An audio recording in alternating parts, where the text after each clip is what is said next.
Dick Desjardins will never forget the first time he met his wife, Betty. I heard the door opening and I looked up and she came walking through. And that was it.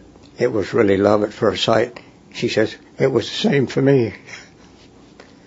But Betty will never remember the first time she met him.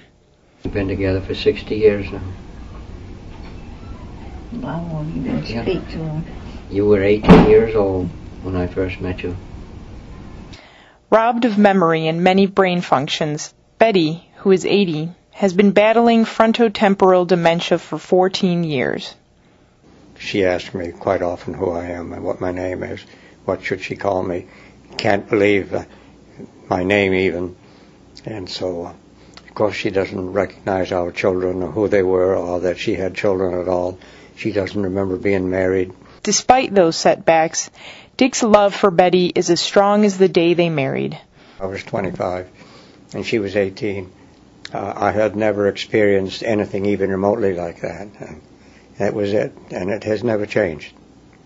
A commitment to love and cherish in sickness and in health takes Dick to Davis Healthcare Center, where he feeds Betty nearly every day. A sip of sweet tea here, a spoonful of food there. The process is slow, requiring a type of patience born of love over nearly 60 years of marriage. When I said the wedding vows, I meant them.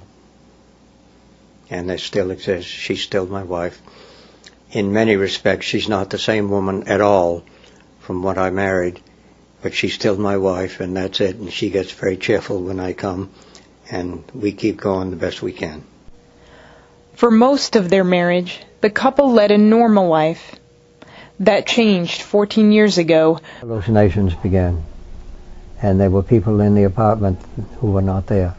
And the delusions, both delusions and hallucinations, and unable to do things, and then Betty began to fall down a lot. And I was able to get her up most of the time. There were other times when I could not, and I had to call for help just to pick her off the floor. And I couldn't get her in the bathtub, so that the regression began to become very obvious. Well, I could do that and take care of it for most of this time, until it became more than I could actually do. Her husband thinks Betty's bouts with depression contributed to dementia. Betty's entire family, from her grandfather, her father, Betty, and all four of our children, all had this major depression. During brief moments of lucidity, Betty relays to her husband a heartbreaking possibility. No. She talks sometimes little snippets of reality. She sometimes said she feels sometimes like she's dying. And what can you say? I say not until God pushes the button.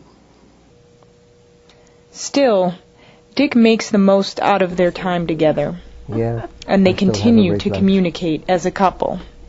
This is your Reese's chocolate-covered peanut butter cup. In the meantime, Betty's life continues as normally as possible.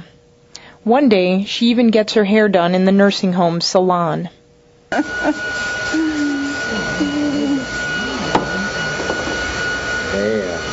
you go. All right, Miss Betty. You can go with this handsome man now. Yeah, goodbye there. Unfortunately, in a way, have a memory. I can remember things quite avidly, like the first day she walked in. Him? Yep.